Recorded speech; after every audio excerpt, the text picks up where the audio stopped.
South India shopping mall the wedding Mantra సరికొత్త wedding collection south India shopping mall.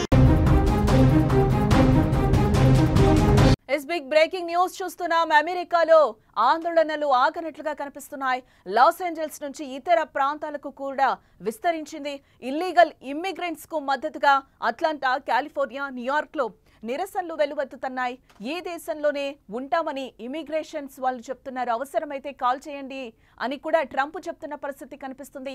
Rubber bullets తో కాల్పులు జరుపుతున్న national guards గా కూడా అక్కడ కనిపిస్తుంది. అగ్నిగుండంగా లాస్ ఏంజల్స్ మారిపోయిందని చెప్పుకోవచ్చు. సిటీలో ఉద్రిక్త పరిస్థితులు నెలకొన్నాయి.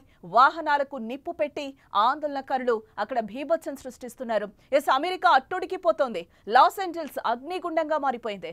బాష్పవాయువులు, రబ్బర్ బుల్లెట్లతో ట్రంప్ నేషనల్ గార్డ్స్ రెచ్చిపోతున్నారు. ఇటు ఆందోళనకారులు వెనక్కి తగ్గడం లేదు. 4 రోజులుగా ఆందోళనలు కొనసాగుతున్నాయి. మేమే ఈ దేశంలోనే ఉంటాం, అక్రమంగా మేమేం అమెరికాలో లేం, అన్ని హక్కులు ఉన్నాయని ఇల్లీగల్ ఇమిగ్రెంట్స్ అంటే గెట్ అవుట్ మై కంట్రీ అంటూ ట్రంప్ అంటున్నారు. బరిలోకి దించిన నేషనల్ గార్డ్స్ కు ఇప్పటికే ఫుల్ పవర్స్ ఇచ్చేశారు.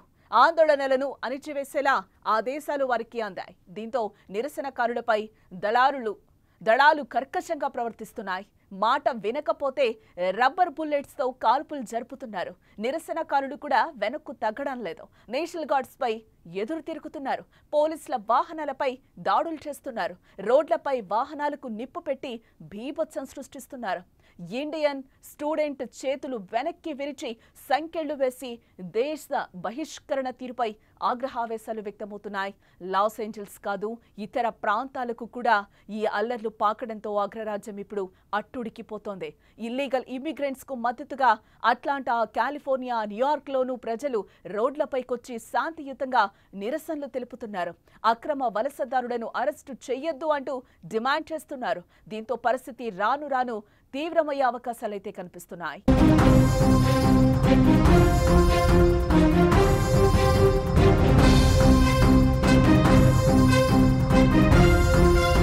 గత శుక్రవారం immigration and customs enforcement ICE ఏజెంట్లు నగరంలో విస్తృత దాడులు చేపట్టారు. సరైన డాక్యుమెంట్స్ లేని వలసదారులే లక్ష్యంగా దాడులు నిర్వహించగా మొత్తం 118 మంది ఐసీఈ అరెస్టు చేసింది. అరెస్టు నేపథ్యంలో వలసదారుల్లో భయంతో పాటు ఆగ్రహాన్ని రేకెత్తించాయి. జూన్ 6న డౌన్ టౌన్ లాస్ ఏంజల్స్ లో ఇమిగ్రేషన్ చట్టాలకు వ్యతిరేకంగా ఆందోళనలు మొదలయ్యాయి. అవి శనివారం నాటికి పారామౌంట్, కాంప్టన్ వంటి సమీప నగరాలకు వ్యాపించాయి. ఆందోళనకారులు రోడ్లను దిగ్బంధించి పోలీస్ వాహనాలపై రాళ్లు రువ్వారు. ఆ విజువల్స్ అన్ని కూడా మనకి సుమన్ టీవీ స్క్రీన్ మీద క్లియర్ గా కనిపిస్తున్నాయి. పోలీసులు వెంటనే యాక్షన్లోకి దిగి రబ్బర్ బుల్లెట్లు, టియర్ గ్యాస్, ఫ్లాష్ బ్యాక్ గ్రెనేడ్లతో ఆందోళనలను అడ్డుకునే ప్రయత్నం అయితే చేశారు. హోమ్ డిపో వద్ద మరిన్ని దాడులు జరుగుతాయనే పుకార్లు ఉద్రిక్తతలను మరింత పెంచాయి. మాస్క్ ధరించిన అందరినీ అరెస్టు చేయాలని ట్రంప్ ఇప్పటికే ఆదేశించారు. దీంతో ఆందోళనలు మరింత ఉధృతమయ్యాయి. ఆదివారం జరిగిన ఘర్షణలో ఒక ఆస్ట్రేలియన్ రిపోర్టర్ రబ్బర్ బుల్లెట్లతో గాయపడ్డారు.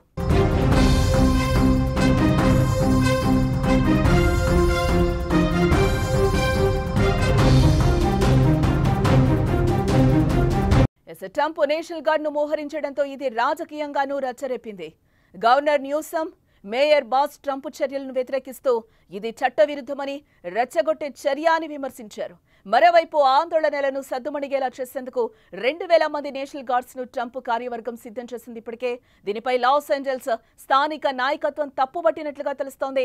నేషనల్ గార్డ్స్ ను యాక్షన్లోకి దింపడం చట్ట విరుద్ధమని ఖండించింది. మరోవైపు ట్రంప్నకు బద్ద విరోధిలా ప్రవర్తిస్తున్న మస్క్ ఆశ్చర్యకరంగా ఓ ట్వీట్ చేశాడు. లాస్ ఏంజల్స్ నేషనల్ గార్డులను రంగంలోకి దింపాలనే ట్రంప్ నిర్ణయాన్ని సమర్థిస్తూ ఎక్స్ లో పోస్టులు పెట్టాడు. కాలిఫోర్నియా గవర్నర్, లాస్ ఏంజల్స్ మేయర్లు ప్రజలకు క్షమాపణలు చెప్పాలని ట్రంప్ చేసిన పోస్ట్ స్క్రీన్ షాట్ ను షేర్ చేశారు. దీంతో పాటు జేడీ వాన్స్ పోస్టులు కూడా రీపోస్ట్ చేయడం ఇక్కడ గమనార్హంగా మనం చూడొచ్చు.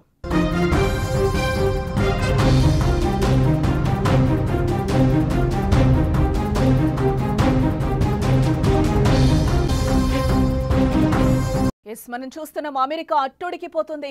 లాస్ ఏంజల్స్ అగ్నిగుండంగా మారిపోయిందని చెప్పొచ్చు. ఇటు బాష్ప వాయువులు, రబ్బర్ బుల్లెట్లతో ట్రంప్ నేషనల్ గార్డ్స్ రెచ్చిపోతున్న పరిస్థితి అక్కడ క్లియర్ గా మనకు కనిపిస్తుంది.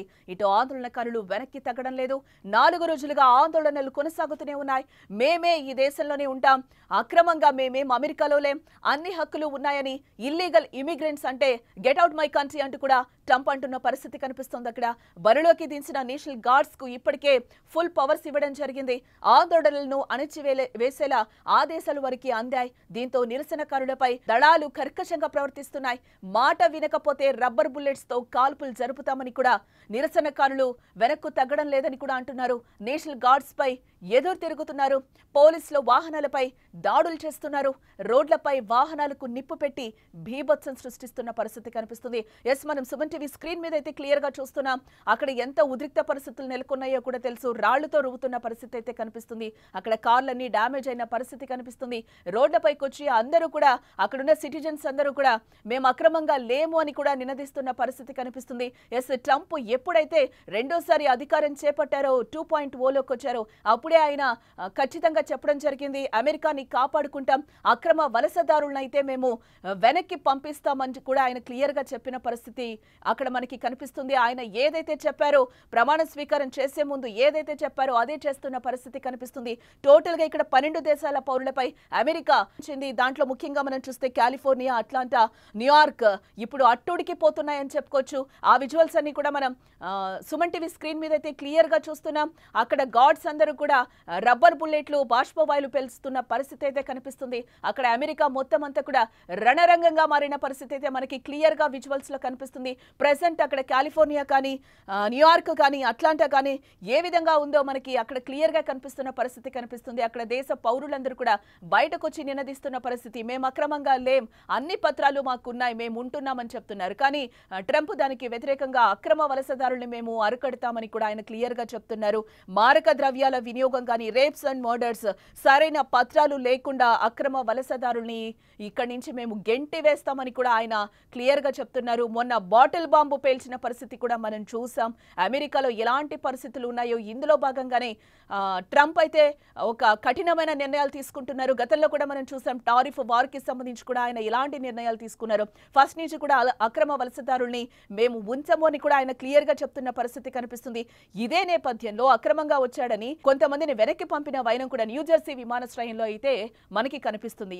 దీంట్లో భాగంగానే నిన్న ఒక అబ్బాయిని కూడా ఇక్కడ అదిమి పెట్టి, నేలకు అదిమి పెట్టి కూడా అక్కడ వాళ్ళందరూ కూడా ఆ అబ్బాయిని అక్రమ వలసదారుడు అన్నట్టు కూడా చిత్రీకరిస్తున్నారు.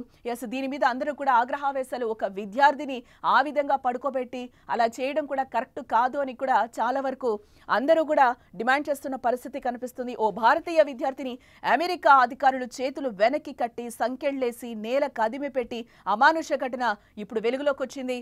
అలాగే అమెరికాలో న్యూజెర్సీలో నేవార్క్ విమానాశ్రయంలో జరిగిన ఈ దారుణంపై భారతీయ అమెరికన్లు కూడా ఒక పక్క ఆగ్రహం వ్యక్తం చేస్తున్న పరిస్థితి అయితే మనకి కనిపిస్తుంది. చూడాలి, టోటల్ గా అమెరికా అట్టుడుకుతున్నట్లుగా మనకైతే క్లియర్ గా కనిపిస్తుంది. ట్రంప్ దీనికి సంబంధించి ఇంకా ఎలాంటి నిర్ణయాలు తీసుకుంటారు, ఇంకా అక్కడ ఎలాంటి గొడవలు జరుగుతాయి, దీనికి సంబంధించి ఈ గొడవలకన్నిటికి సంబంధించి ఏమైనా బయటకు వచ్చే అవకాశాలు ఉన్నాయా, ఒక నిర్ణయం తీసుకుంటారా అనేది కూడా చూడాల్సిన